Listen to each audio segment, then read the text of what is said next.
सिवा जाए। द्वारका नगरी जन्म लिया तुम, द्वारका नगरी जन्म लिया तब, सुर नर हर्षाए।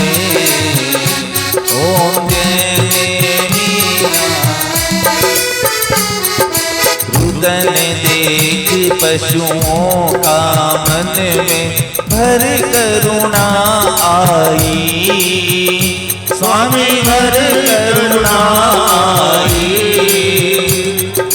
तोड़ दिया शादी का बंधन, तोड़ दिया शादी का बंधन, राजुल ठुकराई। ओम जय मीना गिरनारी के उच्च शिखर पर तुम आध्यान किया। स्वामी तुम ध्यान किया। सिद्ध आषाढ़ सप्तमी के दिन, सिद्ध आषाढ़ सप्तमी के दिन, तुम निर्वाण लिया। ओम जय देवी नाथा। दीन बंधु तुम दीन दयाला, जो नित्य ध्यान करे। स्वामी जो नित्य ध्यान करे। अंबिका देवी सेविका तेरी, अंबिका देवी सेविका तेरी, सब दुख दूर करे। ओम जय मीनाथा कृपा सिंधु करुणा निधान की, जो आरती गावे। स्वामी जो आरती गावे। आरती कर वीरेंद्र शरण में, आरती करे हम भक्त शरण में, सुख संपत्ति पावे। ओम जय देवी नाथा। ओम जय मीनाथा। स्वामी जय मीनाथा। ध्यान करे नित्य जपे निरंतर, ध्यान करे नित्य जपे निरंतर, सुख संपत्ति पाता। ओम जय मीनाथा।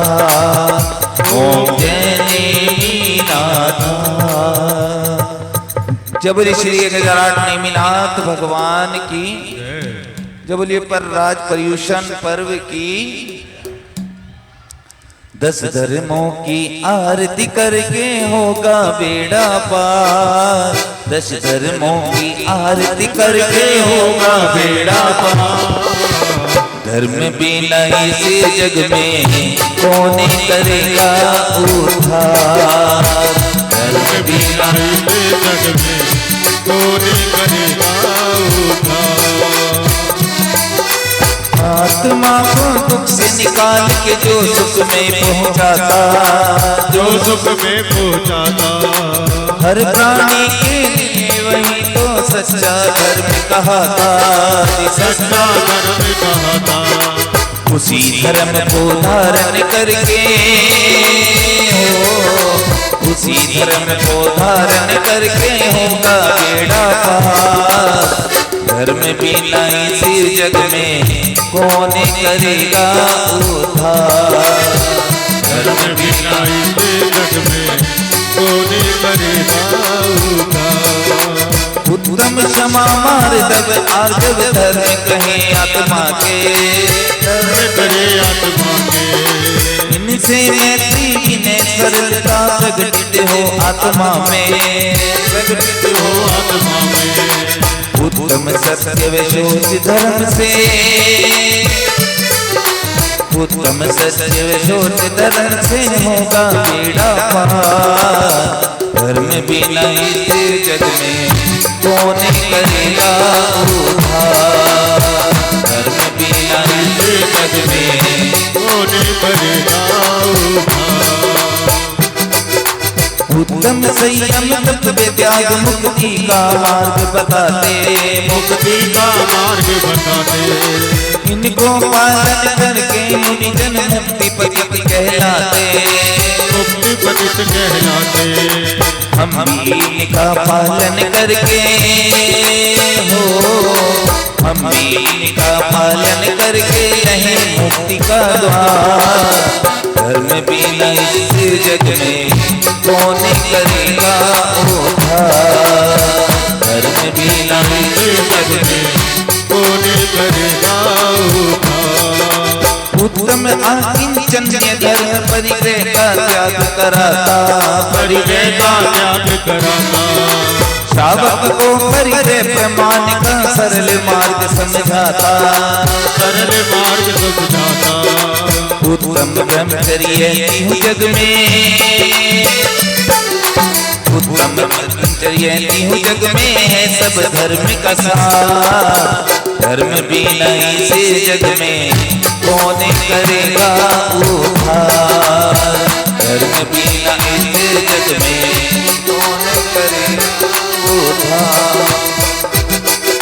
परव्यानादि 10 लक्षण में 10 धर्मों को वंदने, 10 धर्मों को वंदने। इनकी आरती से ही चंदना मति कटे भव बंधने, मति कटे भव बंधने। इसीलिए 10 धर्म हृदय में हो, इसीलिए 10 धर्म हृदय में लिए हैं हमने धार। धर्म बिना इस जग में कौन करेगा उद्धार, धर्म बिना इस जग में कौन करेगा उद्धार। 10 धर्मों की आरती करके होगा बेड़ा पार। धर्म बिना इस जग में कौन करेगा उद्धार, कौन करेगा उद्धार। बोलिए पर्वराज पर्युषण पर्व की जय, बोलिए द्वादशांग जिनवानी माता की। जिनवानी दुख में दो, जिनवानी जग मैया जन्म दुख मेट दो। बहुत दिनों से भटक रहा हूँ ज्ञान बिना है मैया, बहुत दिनों से भटक रहा हूँ ज्ञान बिना है मैया। निर्मल ज्ञान प्रदान सुकर दो, निर्मल ज्ञान प्रदान सुकर दो। तू ही सच्ची मैया जन्म दुख में दो। जिनवानी जग मैया जन्म दुख मेट दो। उन स्थानों का अनुभव हमको हो जावे जग मैया, उन स्थानों का अनुभव हमको हो जावे जग मैया। चढ़े उन्हीं पर क्रम से फिर हम चढ़े उन्हीं पर क्रम से फिर हम होवे कर्म पिपैया जन्म दुख में दो। जिनवानी जग मैया जन्म दुख मेट दो।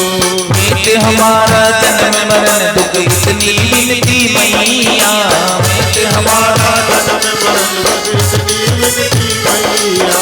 तुमको शीश त्रिलोकी नमावे, तुमको शीश त्रिलोकी नमावे। तू ही सच्ची मैया जन्म दुख में दो। जिनवानी जग मैया जन्म दुख मेट दो। वस्तु एक अनेक रूप है अनुभव सबका न्यारा, वस्तु एक अनेक रूप है अनुभव सबका न्यारा। हर विवाद का हल हो सकता, हर विवाद का हल हो सकता। जातवाद के द्वारा जन्म दुख में दो। जिनवानी जग मैया जन्म दुख मेट दो। जन्म दुख में दो, मरण दुख में दो। जन्म दुख में दो, मरण जिनवानी जग मैया जन्म दुख में दो। जिनवानी जग मैया जन्म दुख में दो। जवानी के ज्ञान से सूझे लोकालोर हो जा। जब बोले द्वादशांग जिनवानी माता की।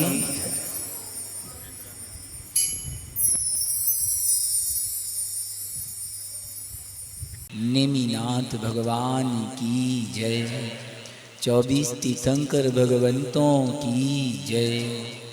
परम पूज्य तपस्वी सम्राट गुरुदेव आचार्य श्री सन्मति सागर जी महामुनि राज की जय। परम पूज्य मुनिपुंग गुरुदेव श्री सुधा सागर जी महामुनि राज की जय। उत्तम सत्य धर्म की जय।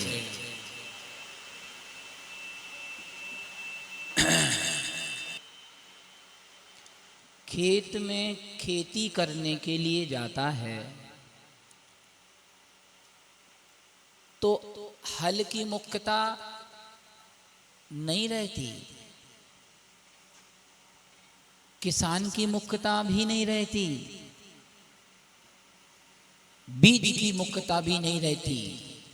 सबकी अपनी अपनी भूमिका है, गौण भूमिका है। ध्यान रखना, बीज अच्छा होवे, किसान भी मेहनती होवे, हल भी अच्छा होवे, लेकिन भूमि अच्छी ना होवे तो बीज किसी काम का नहीं, किसान की मेहनत किसी काम की नहीं। तो वह भूमि क्या है? कुशल किसान वह होता है जो सबसे पहले अपनी भूमि का शोधन करता है। भूमि में अगर कंकड़ पत्थर होते हैं तो उस भूमि के कंकड़ पत्थर निकाल करके उस भूमि को उपजाऊ बनाता है, उसमें खाद मिलाता है, तब जाके वह जब मेहनत करता है, उत्तम बीज उसमें उत्तम समय पे बोता है, उसकी सुरक्षा करता है, तब जाके फसल पककर तैयार होती है, तब उसका फल वह भोग पाता है। ध्यान रखना, कोई किसान ये सोचवे कि मैं मेहनत तो करूंगा, बीज भी अच्छा लाऊंगा, सही समय पे बोऊंगा, लेकिन भूमि को शुद्ध नहीं करूंगा, तो ध्यान रख लेना किसान की मेहनत बेकार जाने वाली है। हमें चिंतन करना है, क्या हम भी उस किसान के जैसे हैं? हम किसान, वो किसान और हम वो पुरुष जो धर्म की खेत में पुण्य की क्रियाएं करके उत्तम स्वर्ग आदि मोक्ष आदि सुख की प्राप्ति की इच्छा रखते हैं। लेकिन ध्यान रखना, हमारी भूमि अभी बंजर है। राजीव भैया, हमारी भूमि अभी बंजर है। बंजर भूमि में जो किसान खेती करता है, पूरी जिंदगी भी वो अगर खेती करता रहे, हल जोतता रहे, वहां पे जाके खाद डालता रहे, उर्वरा डालता रहे, तो भी उसकी फसल उत्तम फल देने वाली नहीं हो सकती। बंधुओं, ध्यान रख लेना। वैसे ही हम और आप खूब भगवान जिनेंद्र की पूजन कर रहे हो, खूब मुनियों को आहार दे रहे हो, हर धर्म क्रिया को उत्साह से कर रहे हो, लेकिन हमारी भूमि में क्रोध, मान, माया और लोभ रूपी कंकड़ पत्थर अगर भरे हुए हैं तो जान लेना अभी हमारी आत्मा उपजाऊ भूमि बनी नहीं है। और जब उपजाऊ भूमि मेरी आत्मा भी बनी नहीं है तो बंधु ध्यान रख लेना, मैं कितने ही व्रत उपवास क्यों ना कर लूं, कितने ही भगवान के ऊपर कलशों की धारा क्यों ना कर लूं, शांति धारा क्यों ना कर लूं, 10 लक्षण विधान क्यों ना कर लूं, अभी उत्तम फल मिलने वाला नहीं है। ध्यान रखना, पिछले 4 दिन से अपन उन कंकड़ पत्थरों को बीन रहे थे। ध्यान रखना, ये माँ बहनें घर में चावल बनाती हैं, भात पकाती हैं, और अगर भात में कंकड़ रह जाए तो खाने वाले के मुंह का स्वाद बिगड़ जाया करता है। बंदो, तो बहनें क्या करती हैं, बार बार उसको बीनती हैं, उसको फटकती हैं, ताकि मैं जिसको भोजन करा रही हूँ उसको उसका फल मिल सके, उसको उसका स्वाद मिल सके। ध्यान रख लेना, हम भी 4 दिन से आपके कंकड़ पत्थर और अपने कंकड़ पत्थर बीन रहे थे। ओहो, विचार करो, अगर किसी की निगाहें कमजोर हो जाएं, वो कंकर पत्थर बीने दाल में से, तो बताओ सिद्धांत भैया, क्या दाल स्वच्छ हो पाएगी? नहीं हो पाएगी। बस ऐसी दृष्टि लाना, जो दृष्टि उन क्रोध मान माया लोभ रूपी कंकड़ पत्थर जो मेरी आत्मा से अनादि संस्कार से चिपके हुए हैं, हम उसे देख सकें और देख करके बीन करके उसे आत्मा से अलग कर सकें। जान लेना, मेरी यह आत्मा उपजाऊ भूमि बन गई है। मैं आपसे पूछना चाह रहा हूं, हमें दूसरों का क्रोध दिखता है, हमें दूसरों का मान दिखता है, हमें दूसरे के अंदर बुराइयां छल कपट दिखता है, दूसरे की लालच दिखती है, लेकिन पूछना चाह रहे हैं हमें हमारा क्रोध कभी नहीं दिखता। हमारे अंदर कितना छल कपट भरा है, कितना हम दूसरों को धोखा दे रहे हैं, कितने अहंकारी प्राउडी हैं। हम नहीं हैं, हम नहीं हैं। ध्यान रखना, जिस दिन आत्मा में ये विचार आने लग जाएंगे कि मेरे से ज्यादा दुर्गुण किसी और में नहीं है, हे भगवान मैं इस दुर्गुणी आत्मा को कब शुद्ध आत्मा बना लूं, ये भाव जिस दिन आने लग जाएगा, तो ध्यान रख लेना राजीव भैया, आप 10 साल से सुधा सागर महाराज जी की शिविर कर रहे हो, पुण्यमान हो, आप कर रहे हो, दूसरा पक्ष भी कर रहा है, वो वीर सागर जी की सेवा कर रही हैं, आप उधर सुधा सागर जी की सेवा कर रहे हैं, इधर घर में उपवास कर रहा। ध्यान रख लेना, कितनी ही उपवास कर लेना, जब तक हम हमारे अंदर के कंकड़ पत्थर बीन नहीं पाएंगे। लेकिन ध्यान रखना, इच्छा तो है बीनने की।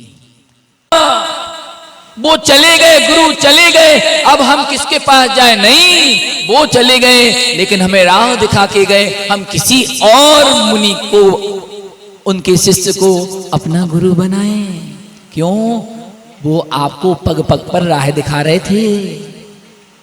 और उनके जाने के बाद अपन आचार्य विद्यासागर महाराज की समाधि हो गई, तो शिष्य हताश नहीं हुए। क्यों? 50-55 साल उनने जो राह दिखाई थी, अब उस राह को जीने का समय आ गया है। ध्यान रखो, पिता के जीते जी तो तुम सब काम कर सकते हो,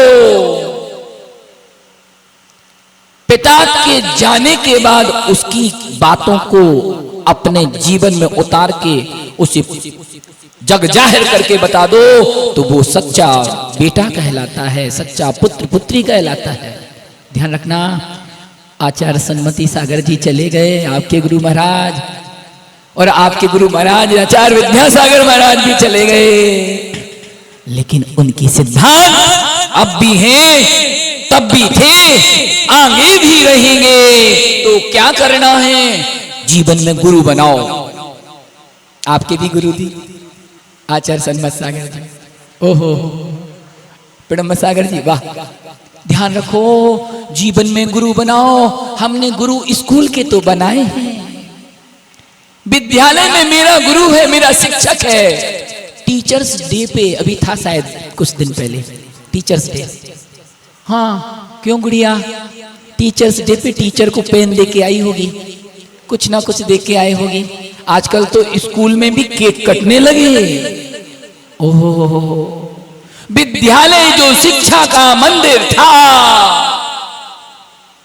जहां एक गुरु अपने शिष्य के जीवन से कंकड़ पत्थर बीन के अलग किया करता था। ध्यान रखो, आज हम उन गुरु शिष्य की परंपरा का क्या निर्वहन कर रहे हैं? विचार करना है हमें। आचार्यों ने कहा, आज से धर्म शुरू हो रहा है वास्तविकता में।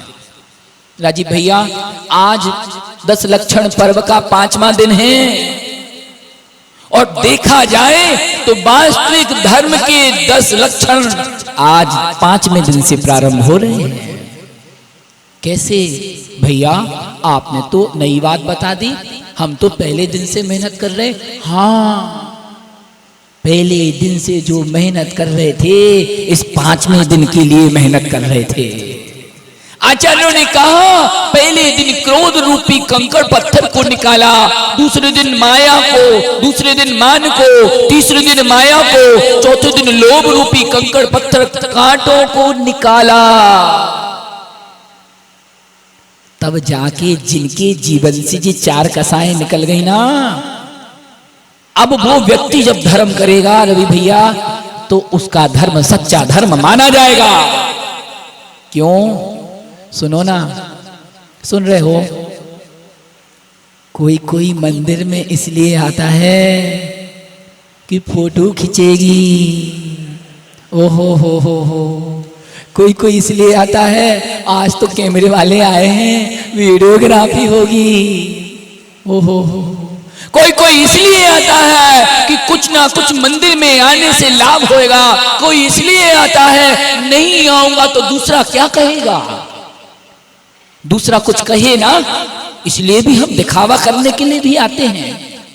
ध्यान रख लेना, हमने सब कुछ किया, अपने शरीर को सुखाया। सिद्धांत भैया, तुम बहुत उपवास करते हो, लेकिन हमारा कर्तव्य बनता हम सबको कहें, अपने शरीर को हमने सुखाया। क्या मैं अपने अंदर से अपनी क्रोध कसाय को नष्ट कर पा रहा हूं? ध्यान रखना, जब उपवास करते हो ना, तो थोड़ी सी खींच आती है, थोड़ी सी गुस्सा आती है। मैं उपवास कर रहा हूं, तुम सुन नहीं रहे हो। ओहो, तो तुमने तो उपवास किया, तुम्हारी महारानी क्या करे? लेकिन महारानी के ऊपर अगर तुमने आंख तेज करके, टेढ़ी आवाज में बात करके, बेमतलब में सामने वाले के अंदर कसाय पैदा करवाने के कार्य कर दिए, तो ध्यान रखना, तुम्हारा वह व्रत उपवास वो फल देने वाला नहीं होगा।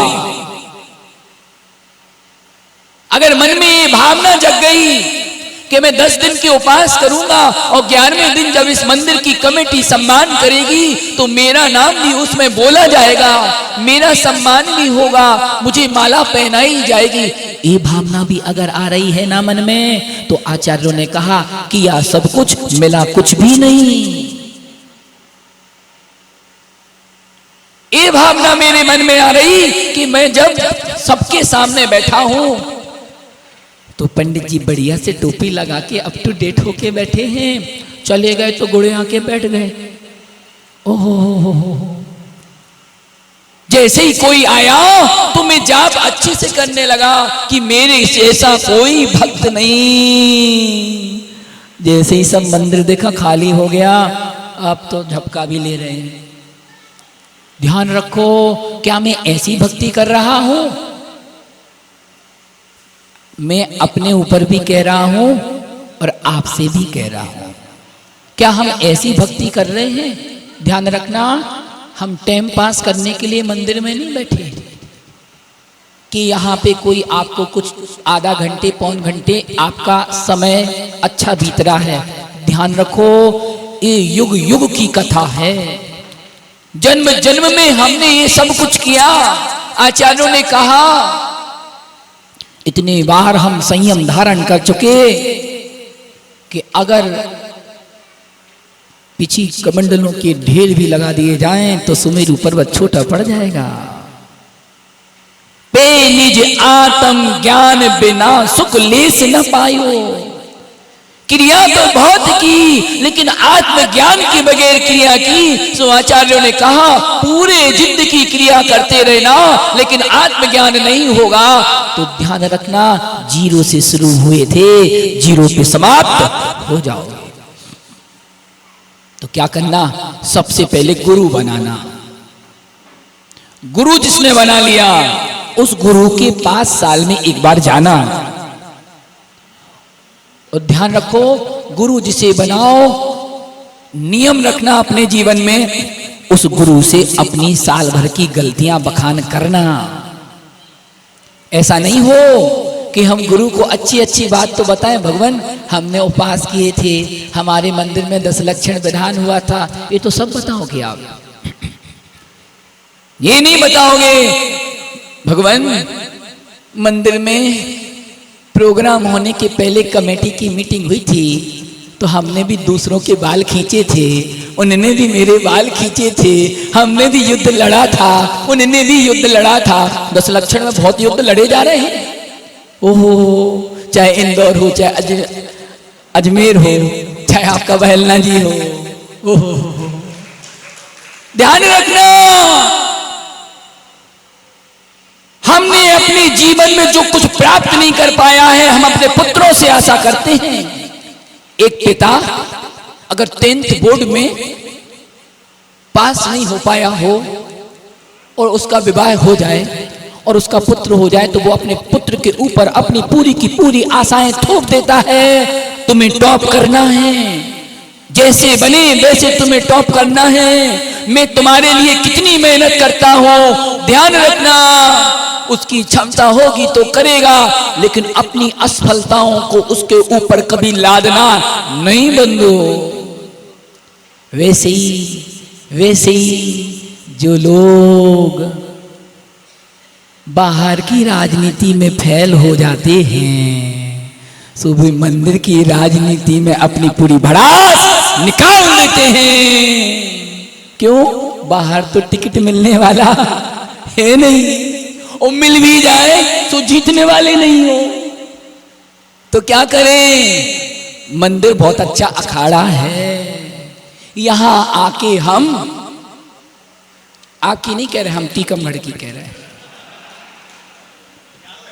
आपका तो बहुत अच्छा है, किसी को शायद ऐसी कसाई होगी भी नहीं। हम एक कोई मंत्री बनेगा, एक कोई अध्यक्ष बनेगा, एक कोई कोषाध्यक्ष बनेगा, और फिर हम अपनी कसायों को पुष्ट करने में अपना 5 साल 10 साल बिता देंगे। ध्यान रखना, मैंने आपको कल बताया था या परसों बताया होगा, मैनपुरी हम गए थे। मैनपुरी में भी मंदिर के एक मंत्री जी थे, सुबह से आते थे, मंदिर में स्वयं पुजारी जी के साथ द्रव्य धोते थे, मंदिर में सबकी थालियां लगाते थे, सब चले जाते थे, पूरी द्रव्यों को उस हेल्पर के साथ उठा के रखवाते थे। ध्यान रखना, मैंने पूछा आप तो मंदिर के महामंत्री हो, आपका ये काम नहीं है? उनने क्या कहा, उस बात को मैं 1 साल बाद आपके बीच में कह रहा हूं। ध्यान रखना, सामने तो सब तारीफ करेंगे, पीठ पीछे तारीफ करवाओ अपनी, तब जाने। बोले मैं मंदिर का महामंत्री नहीं, मैं मंदिर का महासेवक हूं, सेवा करने के लिए, समाज की सेवा करने के लिए मैंने यह पद लिया था बंधु। ध्यान रखना, क्या हम इतने निश्चल हो पाए हैं? क्या हम अपनी कसायों को छीन कर पाए हैं? शायद नहीं कर पाए हैं। तो 4 दिन जो बीत गए, इन 4 दिनों में हमने अपनी कसायों को कम करने का, क्रश करने का उपाय सुना था। शायद आपके अंदर कोई बात बैठी हो और आपने अपनी कसाई को मंद किया हो, तो हमारा बोलना और आपका बैठना दोनों सार्थक हो जाएगा। जिनकी आत्मा से जी 4 कंकड़ पत्थर निकल गए, आचार्यों ने कहा अब तुम जो धर्म करोगे, जो आचरण करोगे, वो सत्य आचरण की कोटि में आएगा। ध्यान रखना, आज उत्तम सत्य धर्म है, और सत्य को हमने सिर्फ वचनों तक ही सीमित रखा। वाणी से हम सोचते हैं कि किसी ने झूठ बोल दिया, किसी ने ऐसा आचरण कर दिया। नहीं, सत्य भी 3 प्रकार का होता है, याद रखना। सत्य भी 3 प्रकार का होता है। कौन सा? पहला सत्य भावना का सत्य। भावना मन से भाई जाती है। पहले लोग मंदिर में आते थे तो मेरी भावना पढ़ते थे, और क्या पढ़ते थे? जिसने राग देश कामादिक जीते सब जग जान लिया। पढ़ते थे कि नहीं पढ़ते थे? अब पढ़ते हो क्या? भैया जी अब तो हमें बिनती याद ही नहीं है। पहले मंदिरों में 10-10, 20-20 महिलाएं बैठती थीं और मेरी भावना का, 6 ढाला का, 12 भावनाओं का पाठ करते थे, सामूहिक पाठ करते थे, जिससे सुनने वाले को भी उत्तम लगता था और पढ़ने वाले को भी आनंद आता था। और अब भी आते हो आप लोग मंदिर, लेकिन अब उसके घर में लड़ाई मची थी। तुम्हें पता? उसका बच्चा फेल हो गया, तो जो जॉब भी दे रहा हो तो उसे भी आपकी बातें सुनना पड़ती है मजबूरी में। ध्यान रखना, तो पहले प्रकार का सत्य वह होता है जिस सत्य में भावना सत्य बलवती होती है। भावना का सत्य, भावना भव को नाश करने वाली होती है। भावना मन से, हृदय के अंतस्थल से होती है। ऐसी भावना का सत्य कौन बोल पाया? जिसने अपने जीवन में कभी किसी का बुरा नहीं चाहा, जिसने कभी किसी से अपेक्षा नहीं रखी, जिसने कभी वांछा नहीं रखी, राग देश की प्रवृत्ति को हमेशा कम करने का प्रयास किया, वो ही उस कैटेगरी तक पहुंच पाता है। भावना का सत्य। आपने आचार्य विद्यासागर महाराज को कभी किसी से तेज आवाज में बात करते नहीं देखा होगा। उनके शिष्य प्रमाण सागर जी सुनाते थे कि एक बार मैंने उपवास किया, एक बार उनका स्वास्थ्य खराब था, गुरुजी सबको उपवास दे रहे थे। पहुंचे गुरुजी के पास तो सोचा कि सबको 2 उपवास, किसी को 3 उपवास दे रहे थे, तो पहले ही कह दें हम अपनी बात ताकि उपवास ना मिल जाए। तो बोले गुरुजी थोड़ा सा स्वास्थ्य ठीक नहीं है, इसलिए हम उपवास नहीं ले पाएंगे। गुरुजी ने कुछ नहीं कहा। ध्यान रखना, हर बात कह के किसी से नहीं मनवानी पड़ती है। विद्वान वह होता है जो इशारे को देख करके समझ जाए। ध्यान रखना, आप सब सच्चरित्र हो, सदगृहस्थ हो, कभी कभी इशारों में भी समझ जाया करो। पंडित जी ने तो कहा ही नहीं, अरे उन्होंने नहीं कहा तो तुम्हें सारे से समझ जाते। ओह, आचार्य श्री कुछ कहे नहीं। अगले दिन जब वो उनसे प्रायश्चित लेने आए तो आचार्य श्री ने उन्हें प्रायश्चित नहीं दिया। फिर अगले दिन प्रायश्चित लेने आए, आचार्य श्री ने उन्हें प्रायश्चित नहीं दिया। कुछ प्रश्न पूछे तो आचार्य श्री ने उन्हें नेग्लेक्ट कर दिया, उनकी तरफ फोकस करना बंद कर दिया। ध्यान रखना, प्रमाण सागर जी को डांटा नहीं, कुछ कहा नहीं, बस उनकी तरफ से अपनी दृष्टि फेर ली। जो भावना का सत्य धारण करने वाले लोग होते हैं ना, वे इशारों को भी समझ जाया करते हैं। और प्रमाण सागर जी कहते हैं कि मैं आचार्य श्री के सारे समझ गया, जान गया, निश्चित मुझसे त्रुटि हुई है, इस कारण गुरु मेरी तरफ अपनी दृष्टि नहीं डाल रहा है। जब शिष्य को एहसास होता है तो वो भी गुरु से निगाह नहीं मिला पाते हैं। 1 दिन बीता, 2 दिन बीता, 3 दिन बीता, आचार्य श्री भी देख रहे थे इसे अपनी गलती का एहसास हो रहा है। बुलाते हैं, कहते हैं जाओ कल का तुम्हारा उपवास है। ओहो, वो कहते हैं जिस दिन आचार्य श्री ने मेरे लिए उपवास का नियम दिया, उस दिन जाके मुझे तसल्ली हुई कि गुरु ने मेरे ऊपर दृष्टि डाली, गुरु ने मुझे माफ कर दिया। ध्यान रखना, भावना का सत्य ये होता है। और हम किस सत्य पे डूबे हैं? वाणी से बोले कोई, वाणी से बोले, आचरण में सत्यता लाओ। उस युधिष्ठिर से प्रेरणा ले लेना। 17 दिन युद्ध के बीत गए थे महाभारत के, दुर्योधन का अंत निश्चित था। द्रोणाचार्य से पूछा होगा उसने, गुरुवर अब क्या होगा? उनने कहा अब कुछ नहीं होगा, तुम्हारी पराजय होगी। बोले इसका कुछ उपाय है क्या बचने का? बोले हाँ है। बोले किसके पास? बोले तुम युधिष्ठिर के पास जाओ, वो तुम्हें इसका उपाय बताएगा। दुर्योधन कहता है हे गुरुवर, युधिष्ठिर तो मेरा शत्रु है, शत्रु मेरे लिए मेरी विजय का उपाय क्यों बताएगा? बोले ध्यान रखना, वो शत्रु सिर्फ युद्ध भूमि तक था, वो युद्ध भूमि गई, अब वो तुम्हारा शत्रु नहीं है। दुर्योधन युधिष्ठिर के पास जाता है और युधिष्ठिर से कहता है कल क्या होगा? युधिष्ठिर कहते हैं कल तुम युद्ध हार जाओगे।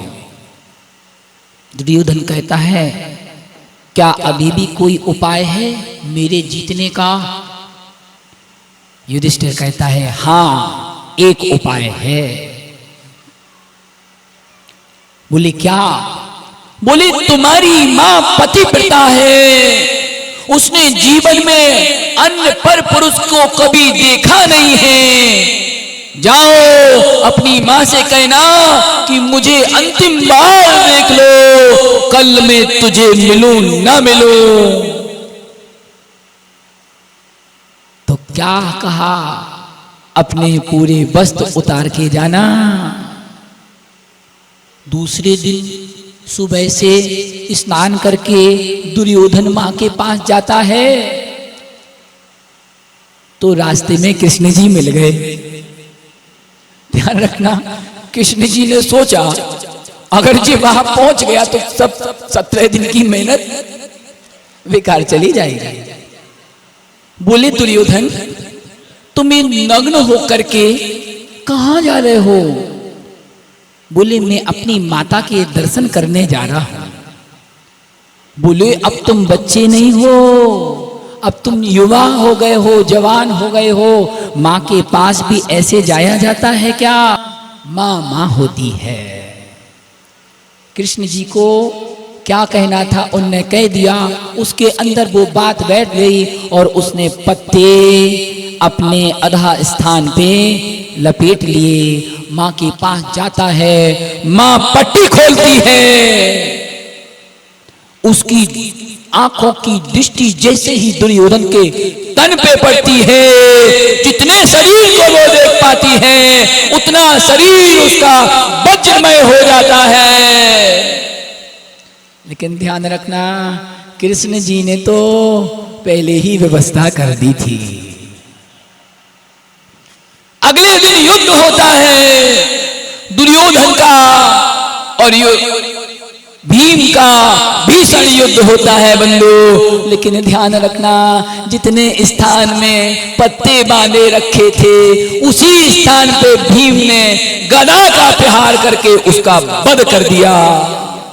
देखो कथा अलग है, लेकिन किसने मार्ग बताया था? युधिष्ठिर ने मार्ग बताया था। युधिष्ठिर ने अपनी हार का मार्ग अपने दुश्मन को क्यों बताया? इसलिए बताया क्योंकि वह भावना का सख्त पालन करता था।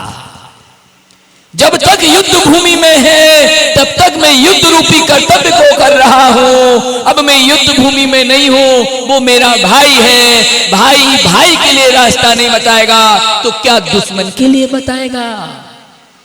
ध्यान रखो, आप भी किसी ना किसी के भाई हो। क्या ऐसे भाई ऐसे बहनें भी बैठी हैं जिन भाई बहनों का आपस में बोलचाल नहीं है? सुनो ना, क्या ऐसे परिवार भी हैं जिसमें सासू माँ का बहू रानी से, बहू रानी का सासू माँ से बोलचाल नहीं है? ध्यान रखना, छोटे थे ना और पापा जी अगर एक मिठाई लाते थे ना तो 50-50 आधा आधा करके खाते थे। क्यों राजीव भैया? छोटे थे तो एक फल भी आता था तो उस फल के 2 टुकड़े करके 3 भाई होते थे तो 3 टुकड़े होते थे, 5 होते थे तो उसके छोटे छोटे टुकड़े करके हम खा लेते थे और खुशी मनाते थे कि मैंने अपने भाई से शेयरिंग की है। अब भाई वही है, हम बड़े हो गए और हम अपनी पूरी भावनाएं भूल गए। ध्यान रखना, मंदिर तो आ रहे हो, दूसरे से उत्तम क्षमा बोल रहे हो, अरे अपने बड़े भाई के पैर छू लो, सब उत्तम क्षमा हो जाएगा। ओहो,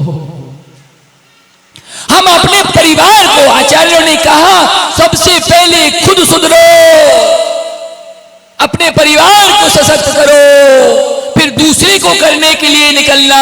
लेकिन हम और आपकी दशा ऐसी हो गई है कि हम जग को सुधारने के लिए तो निकल पड़े हैं, अपने आप को नहीं सुधार पा रहे हैं। आचार्यों ने कहा अपने आप को सुधारने का नाम ही भावना का सत्य जानना। दूसरे प्रकार का सत्य होता है वाणी का सत्य। वाणी का सत्य माने अपने वाणी से हित मित प्रिय वचन बोलना। हित मित प्रिय वचन का मतलब समझते हो? हित माने दूसरों को जिससे बेनिफिट हो, फायदा हो, वो हितकारी कहलाता है। मित माने कम, प्रिय माने अच्छे लगने वाले शब्द। भैया हम तो बहुत सत्य बोलते हैं, लेकिन बकरी के जैसे मुंह चलता रहता है। ओहो, ध्यान रखना, ज्यादा नहीं बोलना, ज्यादा नहीं बोलना। ज्यादा बोलने से हमारी शक्ति कम होती है। आपने देखा होगा कई आचार्यों के आप भक्त हो और वो आचार्य श्री आपको कभी आशीर्वाद दिए होंगे, वो आपके जीवन में फैल गया। क्यों? क्योंकि उन्होंने अपनी वचन पे, अपनी भाषा समिति पे अपने ऊपर नियंत्रण करके रखा। जब बोले हित के लिए बोले, दूसरे के उपकार के लिए बोले। तो भाषा वर्गना ने भी कहा जब बोलोगे वो वर्गना चमत्कार करने वाली होगी। और अपन कुछ भी बोलते रहते, क्या होता क्या? सुधा सागर महाराज शांति धारा करते हैं तो सब कुछ हो जाता, और अपन करते रहते तो क्यों नहीं हो रहा? मानतुंग महाराज ने एक बार भक्तामृत पाठ पढ़ा, 48 ताले टूट गए। हम तो 48 साल से पढ़ रहे हैं, आधा ताला भी नहीं टूटा। क्यों? क्योंकि हमने वाणी में सत्य नहीं लाए। वाणी का सत्य कैसा होता है? अपने वचनों से हित बोलो, जो दूसरे को अच्छी लगने वाली बात हो। मित बोलो, कम मात्रा में बोलो, ज्यादा मत बोलो। और जो बोलो वो प्रिय बोलो। कई लोग बोलते भैया जी हम तो कड़वा बोलते हैं लेकिन सत्य बोलते हैं। ध्यान रखना, अभी आप सत्य को समझ नहीं पाए। सत्य कभी कड़वा नहीं होता, जो कड़वा होता वो सत्य नहीं होता। ध्यान रखना, आचार्यों ने क्या कहा? ये शब्द बुरे नहीं होते, उपयोग के फल निर्भर है। ये शब्द बुरे नहीं होते, उपयोग पे फल निर्भर है। ये शब्द लड़ावे भिड़ावे, इनकी मिसाल घर घर है। ये शब्द लड़ावे भिड़ावे, इनकी मिसाल घर घर है। यदि राम कहोगे किसी से, सुनो ध्यान से, यदि राम कहोगे किसी से तो बाहों में भर लेगा, और रावण कहोगे किसी से तो झट झगड़ा कर लेगा। ये शब्द तो जड़ पुद्गल है। ध्यान रखना, जो शब्द बोल रहे हो ना पुद्गल है। ये शब्द तो जड़ पुद्गल है, उपयोग पे फल निर्भर है। ये शब्द बुरे नहीं होते, परिणाम पे फल निर्भर है। ये शब्द लड़ावे भिड़ावे, इनकी मिसाल घर घर है। ध्यान रखना, माँ अपने पुत्र से कहती है अरे मूर्ख, तो पुत्र प्रसन्न हो जाता है। और अगर कोई मित्र कह दे मूर्ख, तो हम उसकी कॉलर पकड़ लेते हैं। ध्यान रखिए, एक माँ ने मेरे से बोला तू मेरा मूर्ख है, बच्चा दुखी नहीं होता। किसी दोस्त ने बोल दिया तू झगड़ा कर लेता है, दोनों जगह एक शब्द था। ध्यान रखना, शब्द तो था लेकिन शब्द किस भाव से बोला गया था, यह भाव ही सबसे बड़े खतरनाक हुआ करते हैं। द्रौपदी ने कहा था अंधे के अंधे होते हैं, महाभारत करवा दिया। ध्यान रखना, द्रौपदी ने अगर दुर्योधन को अंधे का पुत्र ना कहा होता तो शायद महाभारत ना होती। द्रौपदी ने अपने भाषा पे, अपने बोल पे नियंत्रण नहीं रखा, इसलिए कहा ज्यादा मत बोलो। अप्रैल फूल मनाया, ओहो हो 1 अप्रैल आएगा, अप्रैल फूल मनाओगे। हमने दूसरे को मजाक में झूठ बोल दिया। ध्यान रखना, मजाक मजाक में कईयों के हाथ फेल हो जाते हैं। हाँ, लक्ष्मण से पूछ लेना, जैन रामायण पढ़ लेना, स्वर्गों में चर्चा चल रही थी, राम और लक्ष्मण में ऐसा प्रेम है, दोनों एक दूसरे के बगैर रह नहीं सकते। देवों में चर्चा चली, एक देव के मन में विचार आया, चलो मैं परीक्षा करके देखता हूं। नीचे आया, अपनी विक्रिया से राम जी के महल में से रोने की आवाज निकाल दी। लक्ष्मण ने पूछा क्या हुआ? विक्रिया से वो देव लक्ष्मण से कहता है राम जी अब नहीं रहे। ध्यान रखना, इतना सा शब्द सुनना भर था। जैन रामायण कहती है कि लक्ष्मण ने उसी समय अपने प्राण छोड़ दिए थे बंधु। बाद में उसने देखा कि ऐसा प्रेम होता है, इसलिए ऐसा झूठ भी नहीं बोलना। हमने तो मजाक में बोला था, हम तो परीक्षा कर रहे थे कितना प्रेम है, तुम्हारे एक झूठ की वजह से किसी के प्राण चले गए तो क्या करना? तोलो फिर बोलो, पहले तोलो फिर बोलो। जब भी बोलना है बोलने की मनाही नहीं, देखना हम किससे बात कर रहे हैं और हम क्या बात कर रहे हैं। इतना विवेक आ गया तो समझ लेना सत्य धर्म आ गया। लेकिन ये जवान ना बड़ी सॉफ्ट होती है राजीव भैया। एक जिह्वा जो मिली है ना हमें, ये बड़ी कोमल होती है। ध्यान रखना, जिह्वा कोमल होती है लेकिन कार्य तो कठोर करवाती है। एक गरीब किसान था, सुनो बच्चों, एक गरीब किसान था, उसे अपनी बेटी का विवाह करना था लेकिन पैसे नहीं थे। ध्यान रखना, मजबूरी में व्यक्ति कब क्या गलत कदम उठा ले उसे खुद पता नहीं रहता। हमें क्या करना,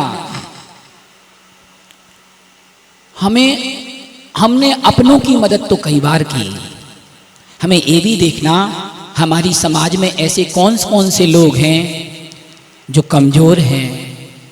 किसी की कोई समस्या है, अगर हम उस समस्या को दूर करने की ताकत रखते हैं तो हमें थोड़ा सा तो प्रयास करना है।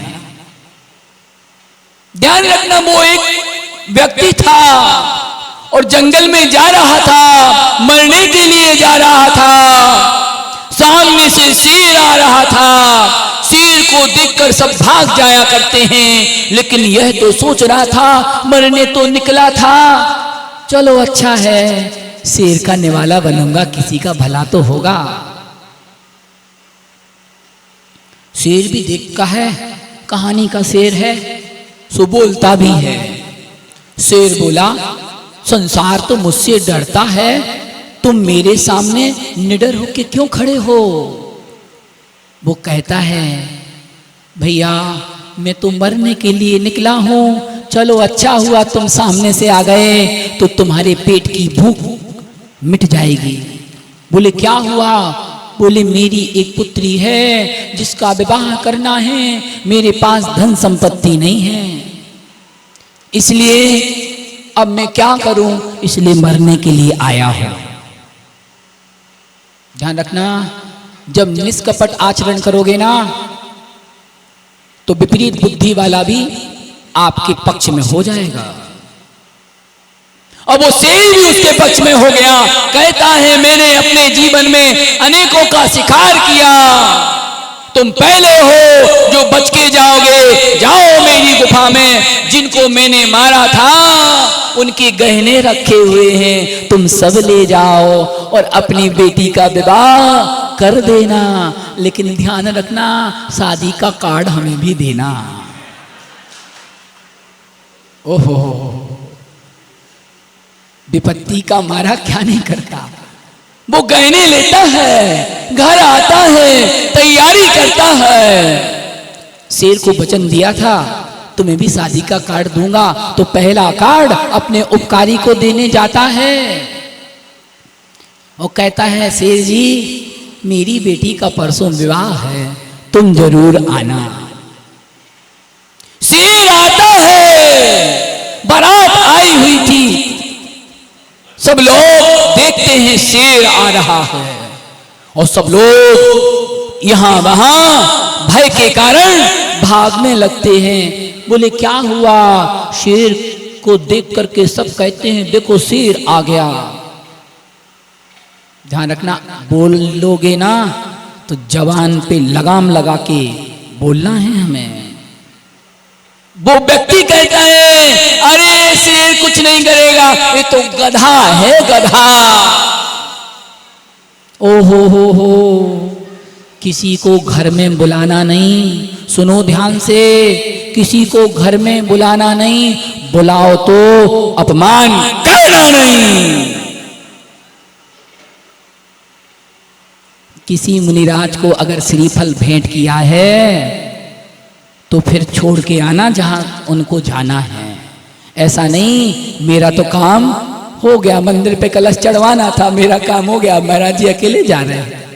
ध्यान रखना, उसने उस शेर को निमंत्रण दिया था और कह दिया कि ये तो गधा है, शेर नहीं है। शेर के कानों में वचन पड़े। ध्यान रखना, शेर उल्टे पैर लौट गया जंगल के लिए। द्रौपदी ने भी यही किया था, उल्टे पैर लौट गया। शादी हो जाती है, शादी के बाद वह व्यक्ति जंगल में जाता है और जाके शेर से कहता है कि तुम तो बिना आशीर्वाद दिए लौट आए थे, कोई गलती हो गई क्या? देखो छल कपट करने वाले कितने मीठ बोले होते हैं, ऊपर से मीठा मीठा बोलते हैं और पीठ पीछे जहर उगलते हैं। बोले तुम क्यों लौट आए थे? शेर ने कुछ नहीं कहा। बोले एक कुल्हाड़ी रखी है, एक कुल्हाड़ी मेरे ऊपर प्रहार करो। वो घबरा जाता है। जब शेर कहता है अगर तुमने प्रहार नहीं किया तो तुम आज मारे जाओगे, वो कुल्हाड़ी उठाता है, शेर की गर्दन पे प्रहार करता है और फिर शेर कहता है जाओ 7-8 दिन बाद आना। जब 7-8 दिन बाद आता है तो शेर का घाव भर गया था। शेर को स्वस्थ देख के व्यक्ति खुश हो जाता, अरे वाह शेर जी आप तो स्वस्थ हो गए, चलो बहुत अच्छा हुआ। तब शेर कहता है तुमने जिस कुल्हाड़ी से वार किया था उसका घाव तो भर गया, लेकिन जो तुमने उस दिन बच्चों का घाव दिया था वो आज भी हरा भरा है। इसलिए आचार्यों ने कहा है जब भी बोलो सोच समझ के बोलो। किससे क्या बोल दिया? अपन तो सोचते उत्तम क्षमा के दिन बोल देंगे उत्तम क्षमा, नहीं, ये बचनों का घाव दिल में कांटे के जैसे चुभते रहता है। आपने तो बोल दिया उत्तम क्षमा, वो भी सोचता है बताऊंगा मैं तुम्हें उत्तम क्षमा क्या है। तो क्या करना? वाणी का सत्य बोलना। बंदो ध्यान रखना, वाणी का सत्य कैसे बोल पाओगे? बोलो लेकिन तोलो, हित मित प्रिय वचन बोलो। किसी से ज्यादा अनावश्यक बात करने की जरूरत नहीं है, क्योंकि ज्यादा बोलोगे ना तो झूठ बोलने के चांस ज्यादा हैं। ज्यादा बोलोगे ना तो ऐसे शब्द भी निकल सकते हैं जो दूसरे को पीड़ादायक हो सकते हैं। ध्यान रखना, अगर कोई गलती भी कर रहा हो ना, भैया हमने तो समझाया था उसको, नहीं, समझाने का भी एक स्थान होता है, एक तरीका होता है। अब आप पंडित जी से कहने लगो, पंडित जी ऐसा नहीं ऐसा करना था, भैया अकेले में बोल देते, बोलो ना, अकेले में बोल देते। फिर हम अकेले में बोलेंगे तो हमारी विद्या कहाँ झलकेगी कि हमने इतना साहस किया कि पंडित जी को भी टोक दिया।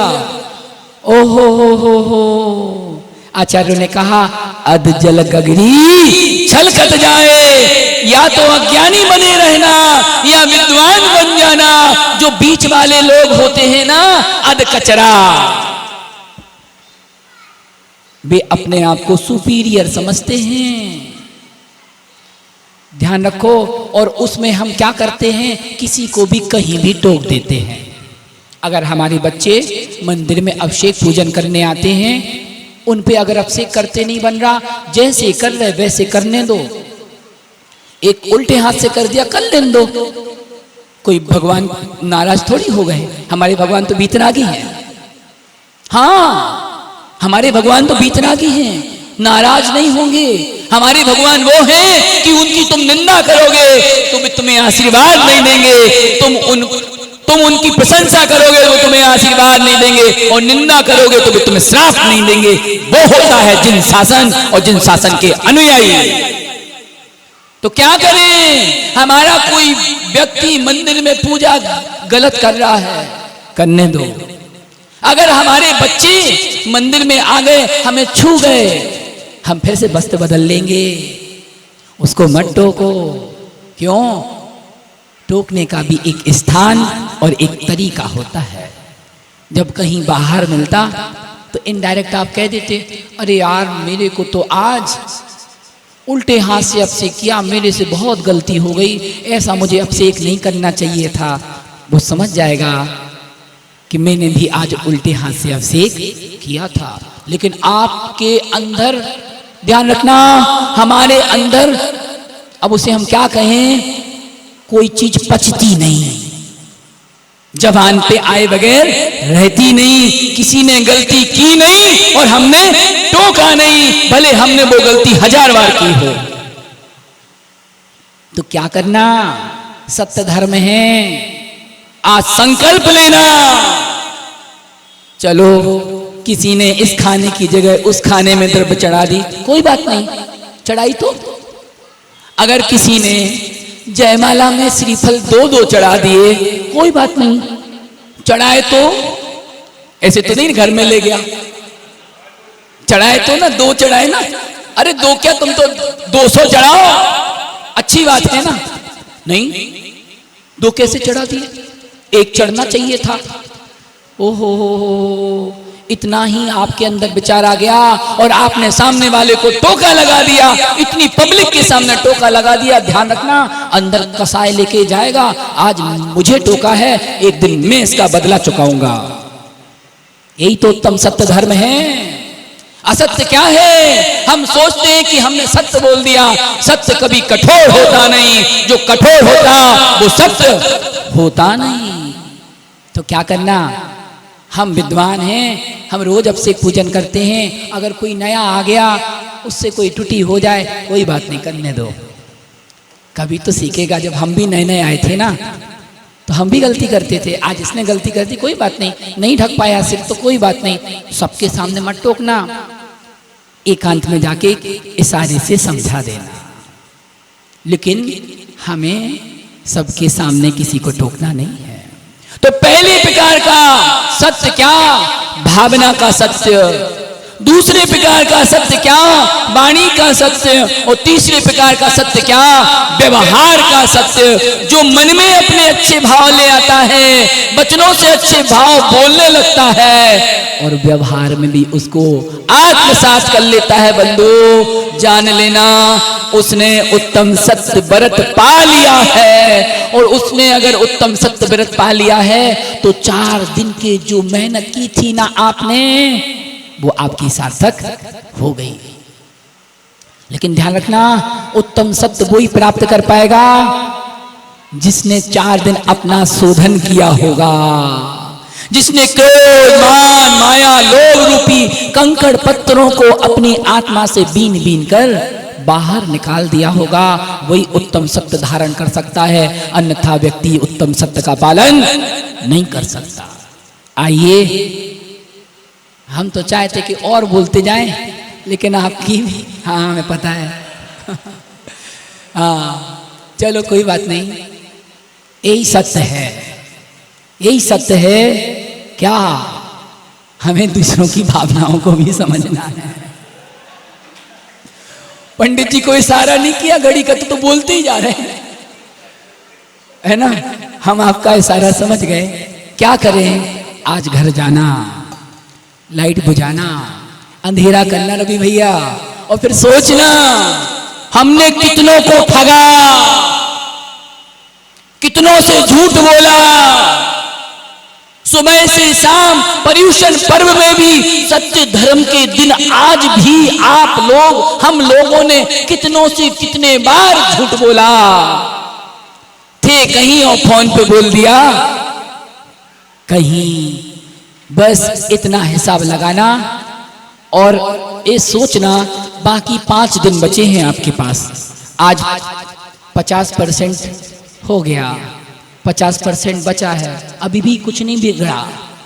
अब बाकी के 5 दिन भगवान, अभी तक तो मैं वो नहीं कर पाया जो मुझे करना था। अब मैं इन 5 दिनों में अपने अंदर उन संयम, तप, त्याग, आकिंचन और ब्रह्मचर्य को धारण करूंगा। इस मंगल भावना के साथ जय बोली उत्तम सत्य धर्म की जय।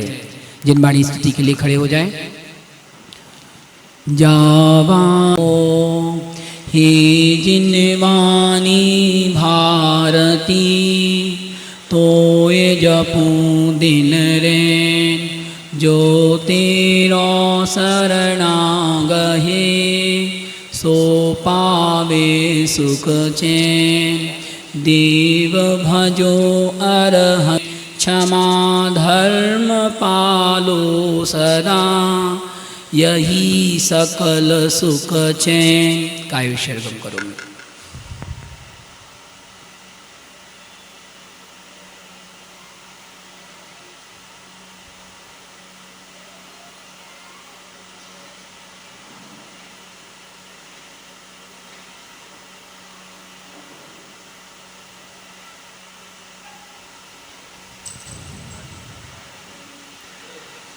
दौलसांग जिनवाणी माता की जय। सभी को बैठ के नमस्कार करना है जिनवाणी को। जब भी महाराज जी के प्रवचन हो, जिनवाणी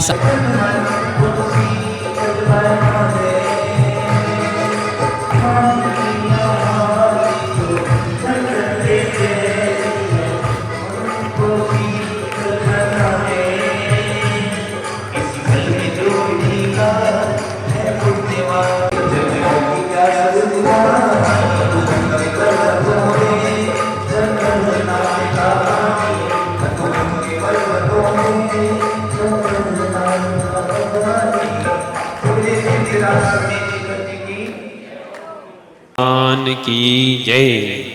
बोलो महावीर भगवान की जय। भैया जी ने आज बहुत सुंदर प्रवचन दिया। इनकी एक बात मतलब बहुत गंभीर है, मैं आप लोगों से कहूँगा। इन्होंने कहा साहब घर जाके लाइट बुझा के चिंतन करना। साहब ये उत्तम सत्य है, बहुत सुंदर। मतलब मैं आप लोगों का भैया कि मेरे पास शब्द नहीं है कि, और मैं तो सोच रहा हूँ कि 5 दिन मेरे मिस हो गए। इतनी सुंदर बात भैया से, इतना गहरा।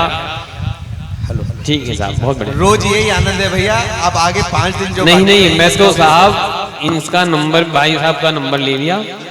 और साहब हम तो छोड़ने वाले नहीं है, माल पूरा लूटेंगे साहब। अब मैं अपने मुद्दे पे आया हूँ। देखो साहब, हम एक हमारा एक प्रोग्राम है, मैं जैन धर्म क्यों मानूं।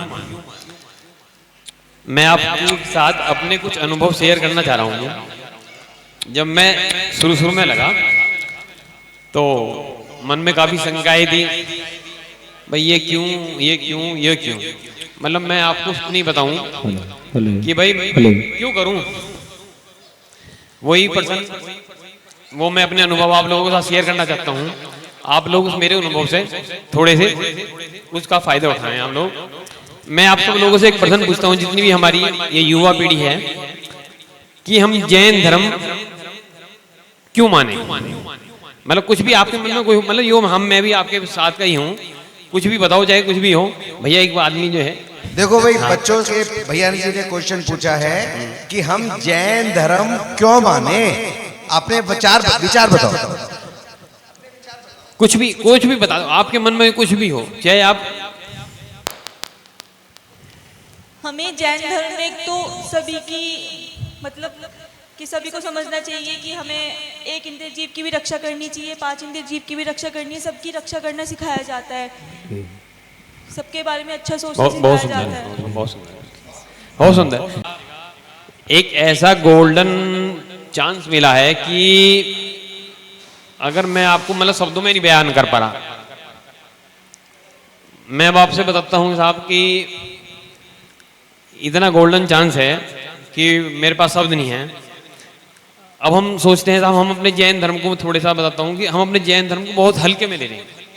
क्या कि भाई हमने जैन कुल में जन्म ले लिया, सुबह थोड़ा बहुत पूजा प्रक्षाल कर ली, कुछ थोड़ा बहुत शाम को भक्ति वक्ति कर ली, लेकिन साहब सच्चे और सच्चा सुख हमें कैसे मिलेगा।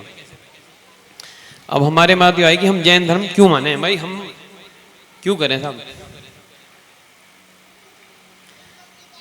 इसमें जो है जी मेरे मन में प्रश्न होते थे, हमने जैन धर्म में पढ़ा साहब, किसने देखा अगला जन्म और किसने देखा पिछला जन्म। मुझे ऐसा महसूस होता है यार अभी तो जन्म हुआ मेरा, और पता नहीं किसने देखा, क्या देखा, खाओ पियो और मौज करो और अपना क्या पुण्य पाप, काहे को बुद्धि लगा रहे। हमें भैया जी बताया करते थे, कहने साहब समझो समझो, हम कहें यार क्यों बुद्धि लगावे, क्यों इतना दिमाग लगावे, यो वो हमारी तो बात पल्ले पड़ती है। कोई बात नहीं जी, इस तरह मेरे 4-5 साल निकल गए इसी हुआ वो में। ठीक है साहब, हम जैन धर्म के माने तो कोई बात नहीं। अब मेरे पास ये है कि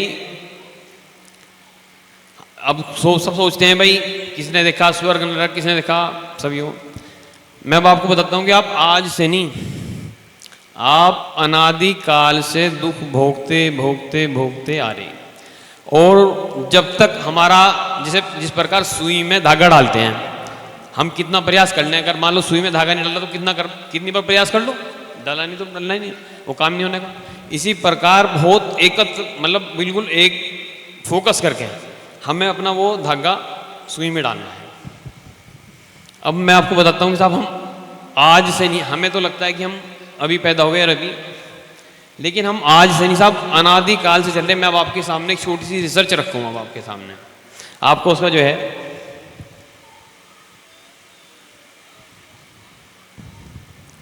आप यो मेरे हाथ में एक पेपर देख रहे हैं, मैं अब आप सबको एक चैलेंज दे रहा हूं, आपको इसे डिस्ट्रॉय करना, ब्रह्मांड में इसका अस्तित्व नहीं रहना चाहिए। आपके पास पूरी छूट है, पूरी वर्ल्ड की सेना आप लगा लो, पूरा दिमाग लड़ा लो, आपके पास चैलेंज है, आपके पास 2 मिनट, अच्छा कोई कुछ मतलब पूरा दिमाग जितनी भी ताकत आप लगा सकते हो लगा लो आप। योग आपको इसका अस्तित्व ब्रह्मांड में रहना नहीं चाहिए। कोई कर सकता है क्या भाई? देखो भैया जी ने कहा है ये कागज बिल्कुल खत्म करना कि जीवन ये बिल्कुल खत्म हो जाए अस्तित्व इसका। किसी के पास है कोई ऐसा जो कर सकता हो ये काम? बताओ भैया। ब्रह्मांड में इसका अस्तित्व नहीं कोई है? कोई लेडीज में, बच्चों में, जो भैया जी कह रहे हैं? नहीं, थोड़ा सा प्रयास करो, थोड़ा सा देखो, बुद्धि लगाओगे भाई साहब। किस तरह से हो सकता है बेटा, आप बताओ कैसे हो सकता है खत्म? ये घर में घी भी जब निकलता है, जब माता जी, इसका अस्तित्व खत्म नहीं हो सकता। कह रही है गुड़िया अस्तित्व खत्म नहीं हो पाएगा। नहीं, थोड़ा सा भाई एक बताओ, कुछ तो कुछ कोई है आपके पास तरीका? आग लगा दो, फाड़ दो, कुछ तो कहो, कुछ है तरीका ऐसा? क्यों बेटा? नहीं हो सकता। नहीं हो पाएगा। हाँ जी, आप बताओगे? चलो आप बताओ क्या करें कि ये खत्म हो जाए? इसे जला दो। नहीं बेटा, जला के भी नहीं भैया इसका। नहीं, अब आप बताओ ना, जला के क्या रह जाएगा उसका? सही सही भैया, बेटा ये जला के भी इसकी राख बचेगी, मतलब इसका, हाँ राख बचेगी ना। पानी में फिर पानी में रहेगी। बच्चे ने कहा कि इसको आग लगा दो, आग, भैया जी ने कहा आग लगा देंगे तो राख रह जाएगी। इसने कहा राख को पानी में बहा दो, मगर वो फिर पानी में रहेगी, पानी में तो रहेगी, खत्म तो नहीं हुई ना, वो किसी ना किसी रूप में वो रह गई। भैया जी जो कहना चाह रहे हैं सही, बिल्कुल बिल्कुल सही कह रहे हैं। बताइए। अच्छा, गुड़िया ने बताया था कि मिटने का मतलब अस्तित्व खत्म नहीं होने का, कैसे? थोड़ा सा बताओ आप बताओ, आपके हिसाब से क्यों नहीं खत्म थोड़ा होगा? जो मन में हो वो बता दो, कोई, हम सब घर के ही हैं, कोई बात नहीं।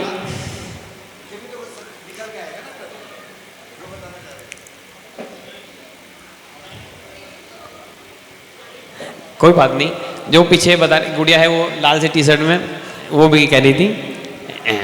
हाँ भाई, लाल से टी शर्ट में कौन हाँ, सी हाँ, गुड़िया एक- बैठी है? हाँ, ये बैठी है खुशी हाँ, रानी। हाँ, खड़े हो हाँ, जाओ। हाँ। जो कागज है भैया जी के हाथ में, आप क्या समझते हो वो खत्म हो सकता है या नहीं हो पाएगा? नहीं हो सकता। क्यों नहीं हो पाएगा बेटा? जलाएंगे तो वो उसकी राख बच जाएगी, फाड़ेंगे तो वो हवा में उड़ जाएगा, तो रहेगा तो कहीं ना वो और पानी में बहा दे गल जाएगा? गल जाएगा, पर तब भी उसका रेसिड्यू तो बच जाएगा ना भाई। पानी में बच, गुड़िया बहुत के सुंदर, लिए बहुत सुंदर, पानी बहुत में भी सुंदर, बच जाएगा। बहुत अच्छा, सुंदर। बिल्कुल इनका सही जवाब जो है बहुत सही है जी। भाई साहब। अब आप दिमाग लगाओ कि यो साहब मेरे हाथ में कागज है, यो नस्वर कागज है, नस्वर है, मनुष्य ने बनाया है।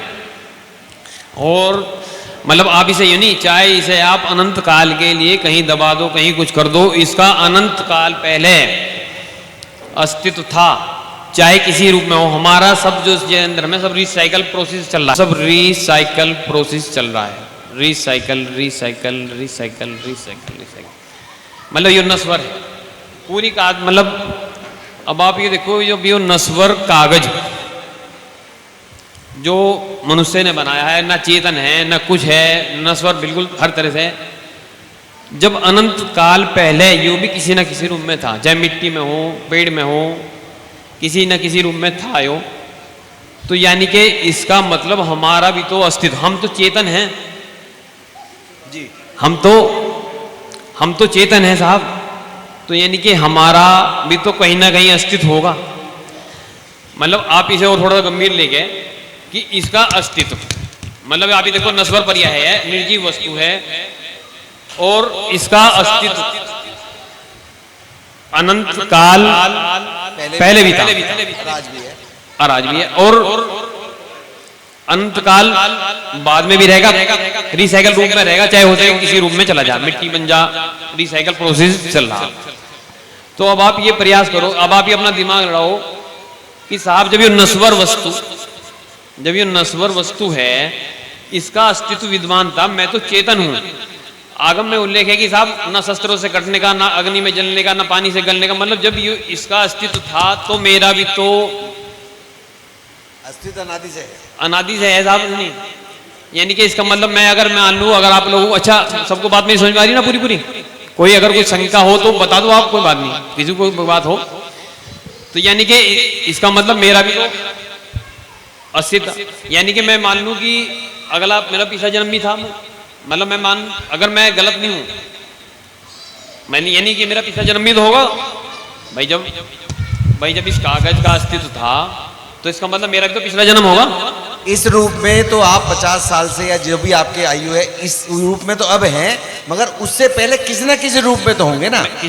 भैया का कहना है कि अनादि से मैं भी किसी ना किसी रूप में हूँ, इस रूप में तो अभी हैं, तो इससे पहले किसी दूसरे रूप में होगा। जैसे कागज को जलाने के बाद ये राख के रूप में रह गई है, ऐसे ही इनका रूप, इसकी आत्मा हमारी किसी ना किसी रूप में इससे पहले थी, किसी ना किसी रूप में। मैं आपको बता रहा कि हमारा जो है ये पुद्गल परमाणु जो है, ये पुद्गल परमाणु ये जो है किसी ना किसी रूप में रहेगी, और चेतन तो साहब कभी उसका नाश नहीं होता। ये कभी कीड़ी की उसमें भी है और हाथी के उसमें भी है। यानी कि मेरी बात आपको सबको थोड़ा समझ में अगर आ रही हो, यानी कि मैं क्या मान लूं कि मेरा पिछला जन्म था, मतलब आपके हिसाब से बिल्कुल था, हैं, मान लूं बिल्कुल। यानी कि फिर इसका मतलब ये भी मान लूं कि 84 लाख योनियां जो हमारे आगम में उल्लेख है, 84 लाख योनियों का, तो वो यानी कि इसका मतलब सब रिसाइकल चल रहा था। मतलब मैं अब आपको साहब, आपको जितनी वस्तुएं या अपनी आंखों से दिखाई दे रही ना साहब, सब रिसाइकल प्रोसेसर के अंदर है इस समय। वो कौन सा प्रोसेस कितने टाइम का है, कोई 50 साल का है, कोई 100 साल का है, कोई वो उसका बात अलग है। यानी कि हमारा 84 लाख यूनियन के मतलब हम यानी कि अनादिकाल से, और केवल साहब हमारी केवल, मैं आपको तो मत भैया ने जी ने भी बताई साहब, केवल जरा सी चूक रहेगी अगर हम पिछे और कमंडल का ढेर लगा लें तो साहब वो सुमेरु पर्वत से भी ऊंचा हो जाएगा। लेकिन क्या है कि जिस प्रकार सुई में हमें धागा डालना था और वो सुई में धागा हम डाल ही नहीं पा रहे, तो इस बार तो मैं कहूँगा कि वो भाई साहब गोल्डन चांस मिला है 2000 सागर में। मतलब आपको मात्र पुरुष को 8 भव हैं, पुरुषों के 8 भव, स्त्रियों के 8 भव नपुंसक के हैं, बाकी ठीक है नहीं। 2000 सागर का भी बहुत लंबा पीरियड है, बहुत लंबी कैलकुलेशन है, वो मैं आपको बताऊंगा तो आधा घंटा लग जाएगा। तो मैं अब आपको बताना चाह रहा कि साहब गोल्डन अपॉर्चुनिटी है साहब। अगर चूक गए ना साहब, तुम देख लो, ये आपको गति तो ये दिखाई दे रही है, ये 4 गतियां तो आपको दिखाई, फिर हमारे सामने देखो तिरंज गति भी है और मनुष्य गति में तो हम स्वयं है। आप स्वयं अंदाजा लगा लो कितने प्रकार की बना, हमारा भी अस्तित्व अनादिकाल से है और केवल हमें अपनी पहचान नहीं हो रही। हम अब तक दूसरों की पहचान पे जिंदा है। जैसे हमारे परिवार ने मेरा नाम रख दिया, आपके परिवार ने आपका, हम केवल वो पहचान तक सीमित हैं। अच्छा, आप लोगों को मेरी बात समझ में आ रही है ना? मतलब मैं फिर टॉपिक को आगे लेके चलूंगा। अगर आप लोगों को यहाँ तक इस समय जो भैया ने अभी बताया, जो मेरी समझ में आया, ये हमें गोल्डन चांस मिला है, क्योंकि 84 लाख चीजों में जो सर्वो उत्कृष्ट चीज है वो आपको मिल जाए तो आप लकी कहोगे ना अपने आप को। तो भैया का यही कहना है कि उस 84 लाख योनि में जो मनुष्य भव है वो सर्वोत्कृष्ट है, वो मिल गई और उसका अब हमें उपयोग करना है। उसका कैसे उपयोग करना है अब वो बताएंगे जी आप। देखो जी, ऐसा है भैया साहब ने बताया, तो आप क्या कहोगे? मतलब थोड़ा सा, क्योंकि आपको विश्वास नहीं होने का अंदर से कि आप कहोगे भैया ने गड्डी दी थी, चुपचाप मैंने जेब में रख ली, मैंने भी नहीं गिनी।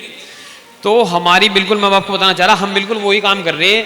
हमारे महावीर भगवान ने हमें बताया साहब जियो और जीने दो, और हमने भी वो जो तो समझा वैसे ही, बस मान लिया, वैसे ही जेब में रख लिया अपना। जब तक हम उसे अपनी एक्सपेरिमेंट नहीं करने के, जब तक हम उसमें अपनी दिमाग नहीं लड़ाने के, वो जब तक निष्फल रहेगा, बेकार रहेगा, मतलब कुछ भी नहीं, मतलब जीरो में आए थे, जीरो से जीरो में चले जाएंगे। क्योंकि हमारा जो जैन धर्म है परीक्षा प्रधान है, वरना वो भैया कहते हैं कि मतलब काट के उल्लू आए थे और मतलब जीरो से शुरू हुए थे, जीरो पे ही चले गए।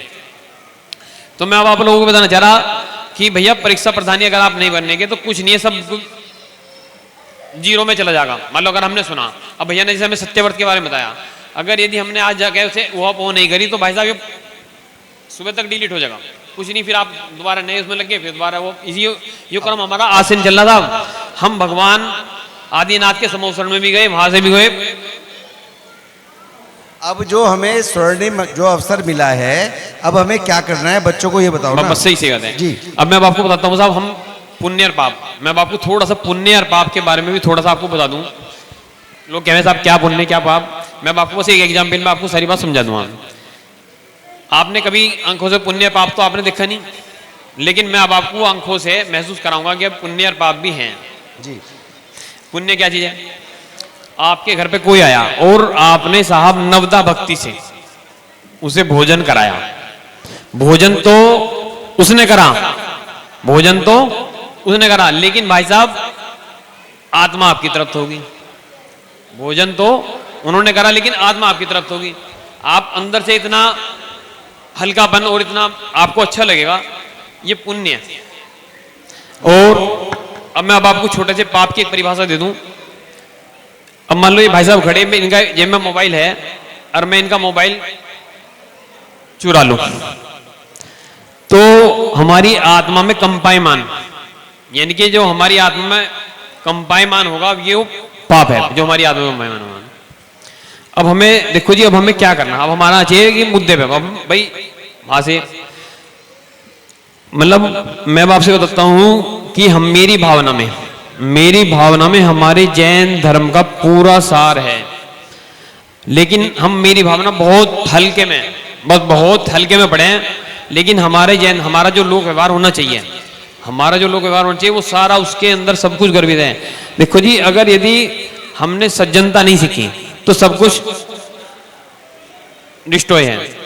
मतलब मैं अब आपसे गोल्डन चांस बता रहा हूँ, हमें जैन धर्म मिला जी, और जैन धर्म में हमें सर्वोत्कृष्ट बुद्धि मिली, सर्वोत्कृष्ट समझने की। अगर समझ गए तो समझ गए, नहीं तो भैया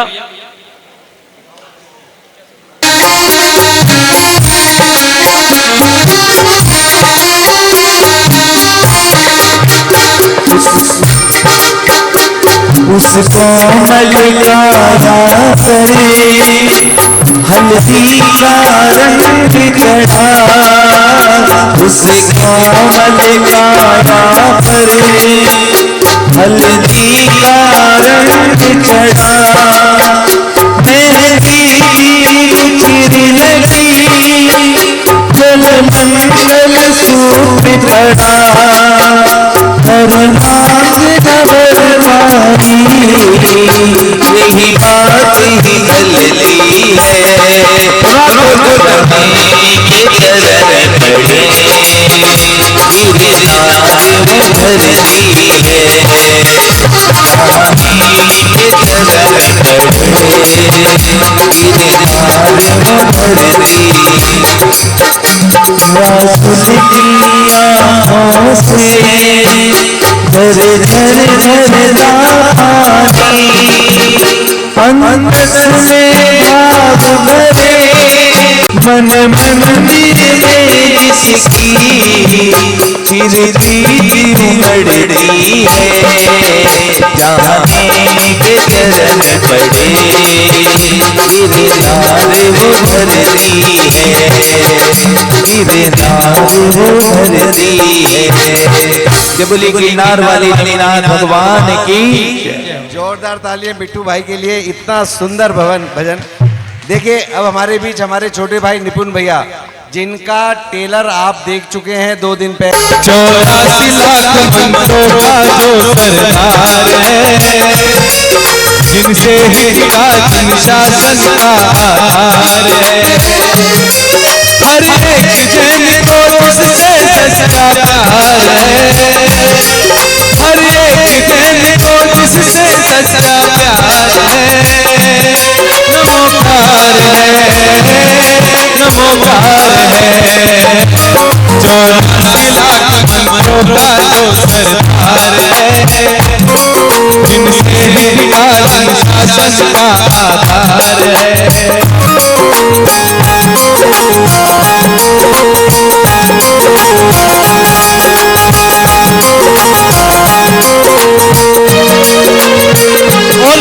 क्या क्या कर सकता है? संकट को टाल सकता है, दुख से निकाल सकता है,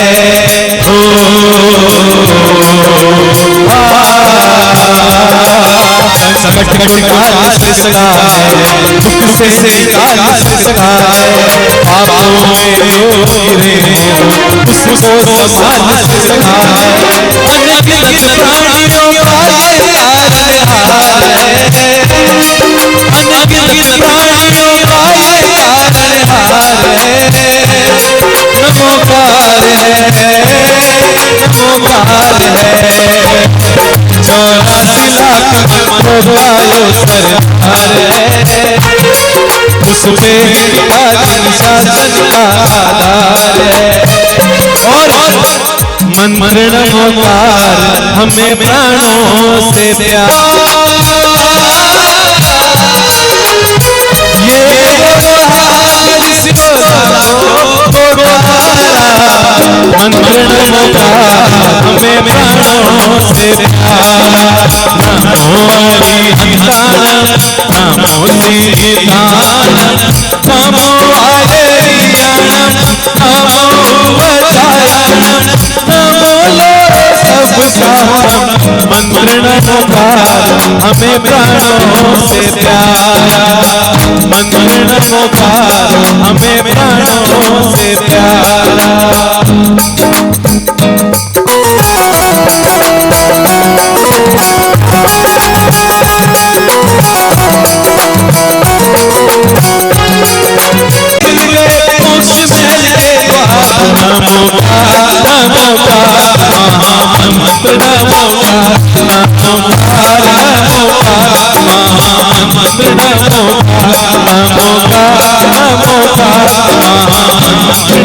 का नमो का नमो का महामंत्र नमो का नमो का नमो का महामंत्र नमो का नमो का नमो का महामंत्र नमो का। बोले पंचपरमेष्ठी भगवान की। निपुण भाई थोड़ी ये मेरा किला किला मेरी तुमसे डोर बन गई रे, मेरी तो पतंग उड़ गई रे, मेरी तो पतंग उड़ गई रे। जब से प्रभु अर्श मिला ये मेरा किला किला, अर्श मिला ये मेरा किला किला, मेरी तुमसे डोर बन गई रे, मेरी तो पतंग उड़ गई रे, मेरी पतंग उड़ गई रे।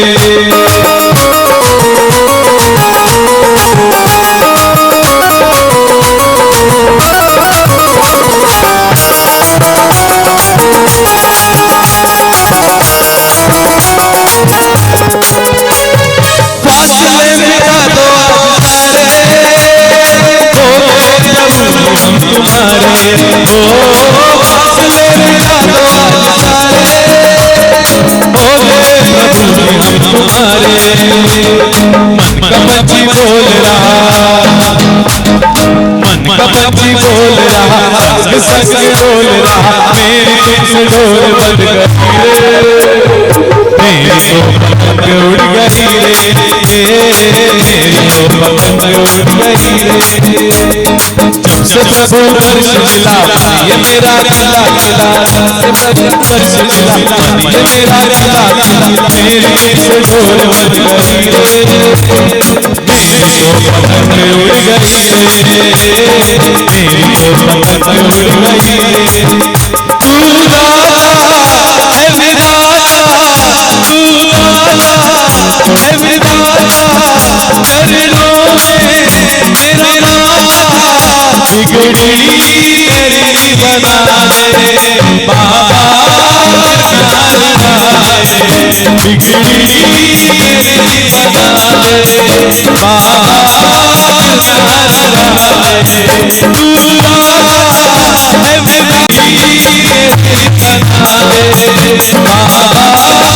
बना दे बाबा, बिगड़ी मेरी बना दे बाबा, जब आई मेरी बारी तो देना लगाना, जब आई मेरी बारी तो देना लगाना, तो अपना सुन ले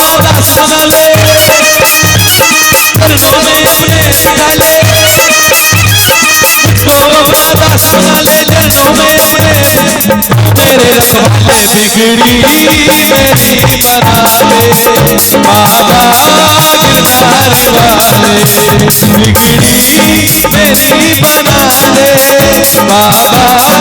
बना दे बाबा, गिरधार वाले।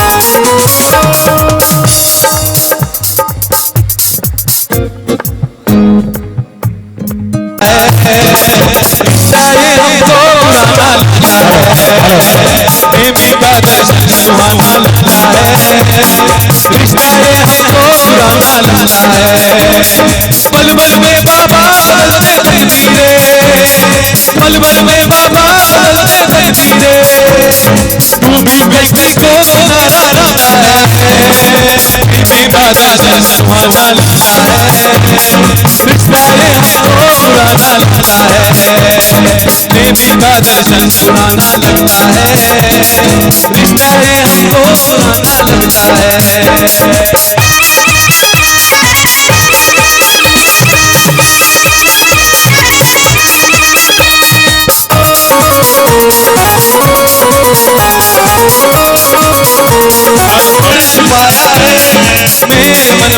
में बाबा तू समाया है, हो गई जो भूल मुझसे तू नहीं भूला, हर मुसीबत साथ मेरा तू निभाया है, सारा जग तेरा दीवाना लगता है, सारा जग तेरा दीवाना लगता है, लगता है, भक्तों का तो दिल दीवाना लगता है।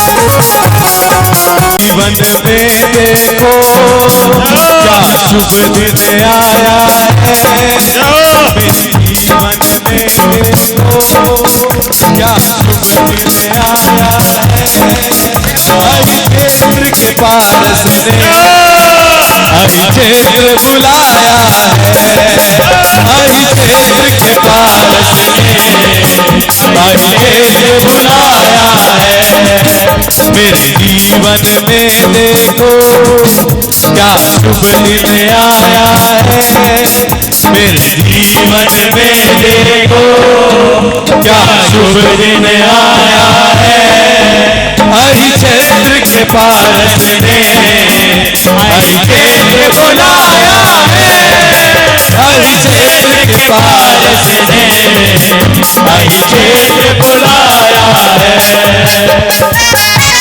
जय हो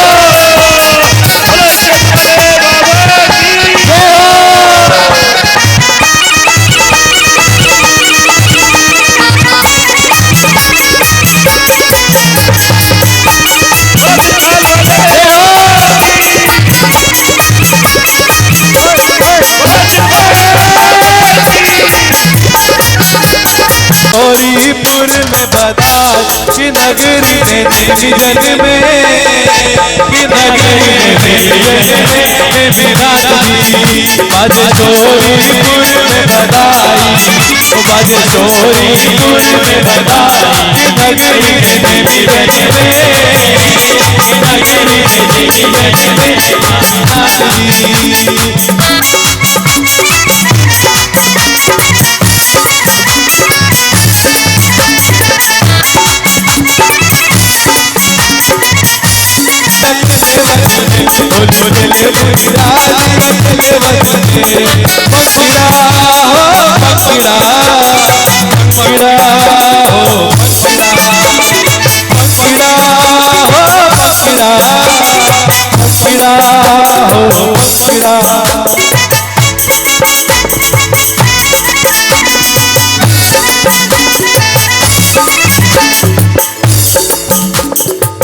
मेरे प्रभु जी कजरा रे मोटे मोटे तेरे नजर ना लग जाए, नजर ना लग जाए, नजर ना लग जाए,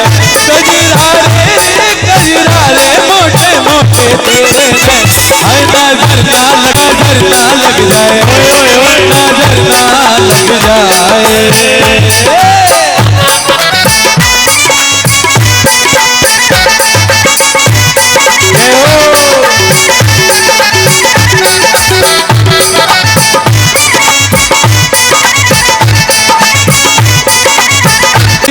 एक सवाल दीवाने का, अगर सुनियो जी एक सवाल दीवाने का, अगर समझ में आ जाए तो हमको भी समझाने का, अगर समझ में आ जाए तो हमको भी समझा देना। अरे पुष्पक सागर सुनियो जी एक सवाल दीवाने का, सागर सुनियो जी एक सवाल दीवाने का, हमने अपना नियम निभाया, हमने अपना नियम निभाया, चौका तेरा लगाने का, गुरु बिना का फर्ज नहीं है भक्तों के घर आने का, गुरु बिना का फर्ज नहीं है भक्तों के घर आने का। तेरा एहसान होगा तेरा कल्याण होगा, तेरा एहसान होगा तेरा कल्याण होगा, मेरे सर पर रख दो बाबा, मेरे सर पर रख दो बाबा, अपने ये दोनों हाथ, मेरा हो तो दीजिए हमारा आशीर्वाद, मेरा हो तो दीजिए जन्म का साथ, मेरा हो तो दीजिए जन्म का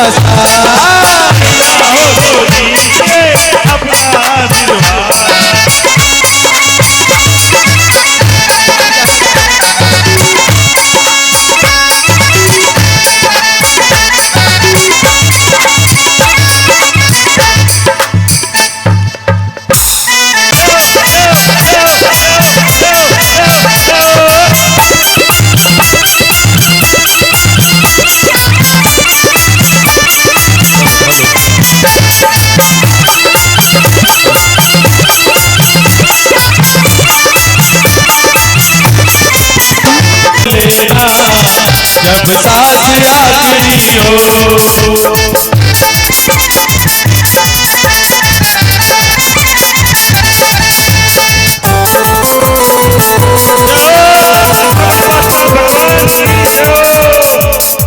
शिखर वाले बाबा की जय।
बोले देवनाथ भगवान की पारसी बाबा भक्त तुम्हारे दर पे ये आए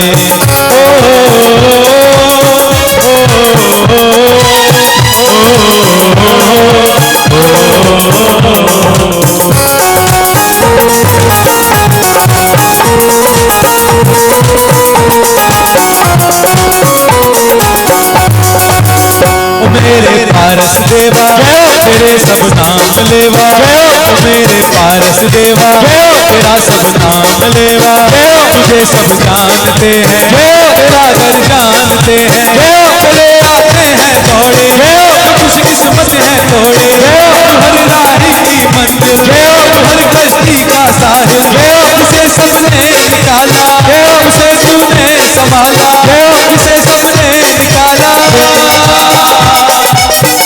उसे तूने संभाला। तू बिछड़ों को मिला दे मुझे दीपक जला दे बिछड़ों को मिला दे मुझे दीपक जला दे ये गम की रातें ये काली इनको बना दे बाबा होगी दीवानी आई क्षेत्र वाले पारसी बाबा आए हैं दर पे भक्त तुम्हारे आई क्षेत्र वाले पारसी बाबा चरणों में आए भक्त तुम्हारे। और शिखर जी कैसे जा रहे हैं? पारस बाबा मेरे पारस बाबा तेरे पास आया हूँ चरणों में तेरे अरदास लाया तो बोलो पारस बाबा मेरे पारस बाबा तेरे पास आया हूँ चरणों में तेरे अरदास लाया। सच्चा है दरबार तुम्हारा संकट काटो नाथ हमारा सच्चा है दरबार तुम्हारा संकट काटो नाथ हमारा जब जब कष्ट पड़ा भक्तों पर दाता तुमने दिया सहारा जब कष्ट पड़ा भक्तों पर दाता तुमने दिया सहारा भर देना झोली भर देना थाली साथ लाया हूँ चरणों में तेरे अरदास लाया बोलो हर बाबा मेरे हर बाबा तेरे पास आया हूँ चरणों में तेरे अरदास लाया। बोले पारसनाथ भगवान की जय हो। और मैं आता रहूं ओ बाबा इतनी दया में तेरी पाता रहूं ओ बाबा इतनी दया में तेरी पाता रहूं घर में बुलाता रहे और मैं आता दर पे बुलाता रहे और मैं आता रहूं ओ बाबा। अच्छा लगा आप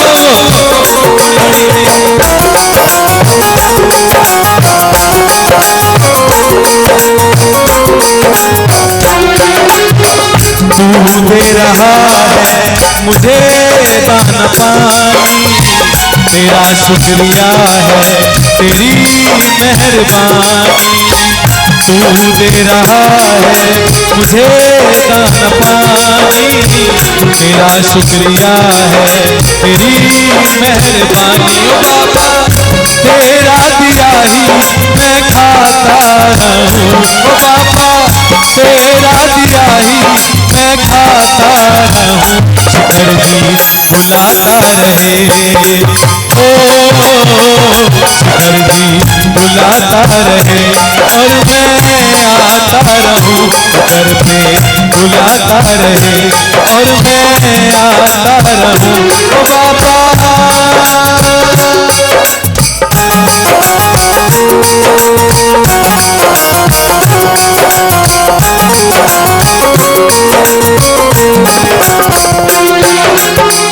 जब से तेरे दर पे सर ये झुका है, तब से मेरा कोई काम ना रुका है।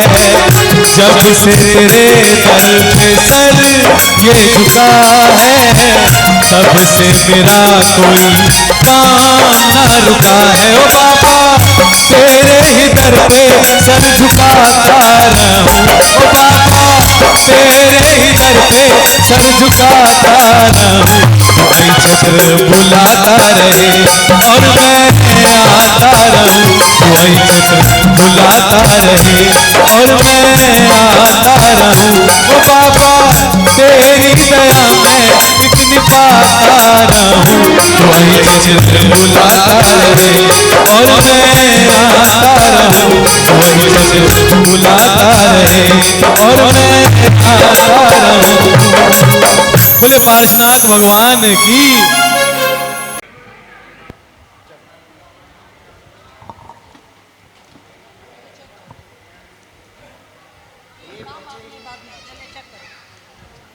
पर्ची तो निकल गई है, ये चेक कर रही है कि क्वेश्चन अगर ये नेहा जैन की है, लेकिन वही मिस्टेक है इसमें। नेहा जैन कौन है? नेहा, आपने एक बार फिर प्रश्न पढ़ना और उसमें अपने व्हाट्सएप पे, इसमें आपने नंबर नहीं लिखा हुआ। मतलब 84 84 था तो 84 लिखना था। आप समझ रहे हैं? दोबारा चेक कर लेना एक बार। आ बेटा तू आ जा, निकाल दो, नीचे से निकाल, नीचे से निकाल, अंकल को दो।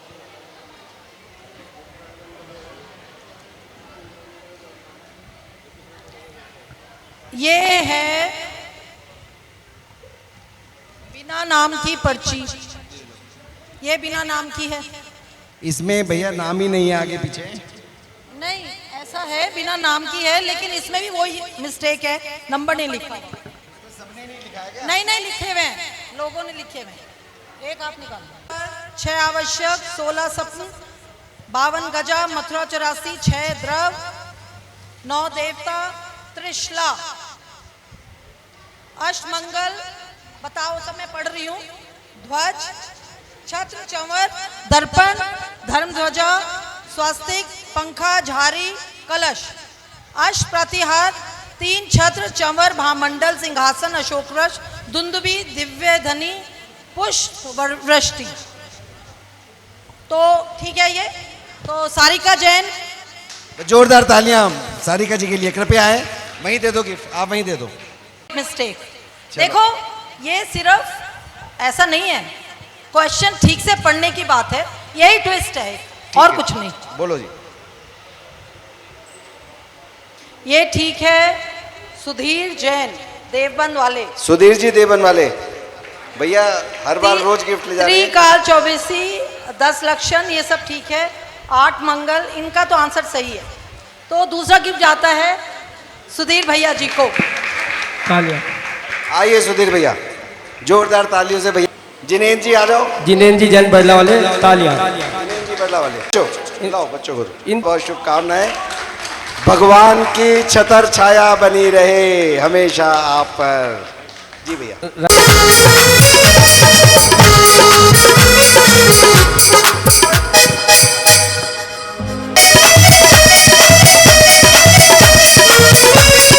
लगाई मजा आ गया मैंने पारस के दर जब सफेद शिखर अर्जी लगाई मजा आ गया।